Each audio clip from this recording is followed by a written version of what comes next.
بسم الله الرحمن الرحيم. تبارك الذي بيده الملك وهو على كل شيء قدير، الذي خلق الموت والحياة ليبلوكم أيكم أحسن عملا وهو العزيز الغفور، الذي خلق 7 سماوات طباقا ما ترى في خلق الرحمن من تفاوت فارجع البصر هل ترى من فتور ثم ارجع البصر كرتين ينقلب إليك البصر خاسئا وهو حسير، ولقد زينا السماء الدنيا بمصابيح وجعلناها رجوما للشياطين وأعتدنا لهم عذاب السعير، وللذين كفروا بربهم عذاب جهنم وبئس المصير. إذا ألقوا فيها سمعوا لها شهيقا وهي تفور تكاد تميز من الغيظ كلما ألقي فيها فوج سألهم خزنتها ألم يأتكم نذير قالوا بلى قد جاءنا نذير فكذبنا وقلنا ما نزل الله من شيء إن أنتم إلا في ضلال كبير. وقالوا لو كنا نسمع أو نعقل ما كنا في أصحاب السعير فاعترفوا بذنبهم فسحقا لأصحاب السعير.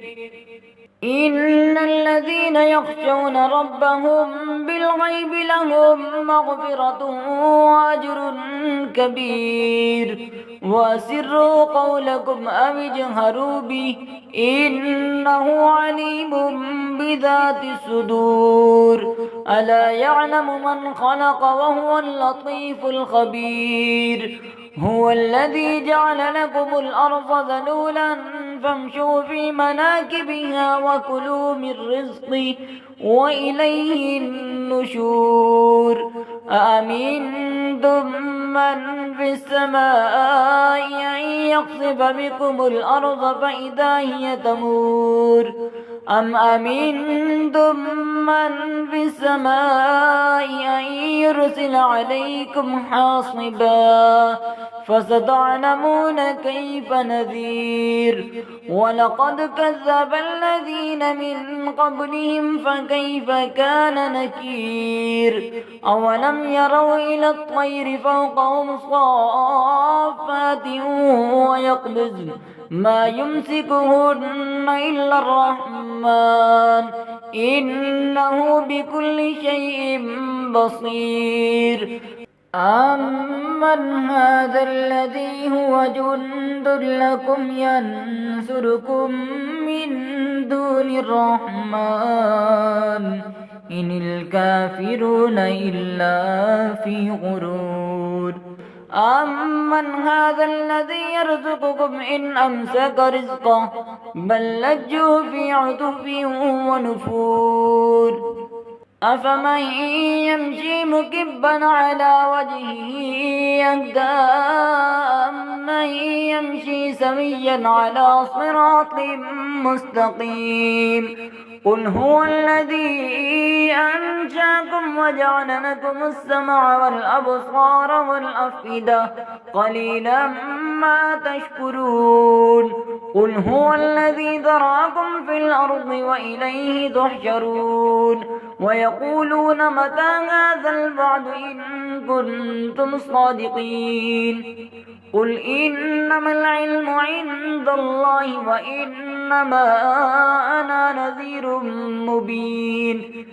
فلما رأوه زلفة سيئت وجوه الذين كفروا وقيل هذا الذي كنتم به تدعون قل أرأيتم إن أهلكني الله ومن معي أو رحمنا فمن يجير الكافرين من عذاب أليم قل هو الرحمن آمنا به وعليه توكلنا فستعلمون من هو في ضلال مبين قل أرأيتم إن أصبح ماؤكم غورا فمن يأتيكم بماء معين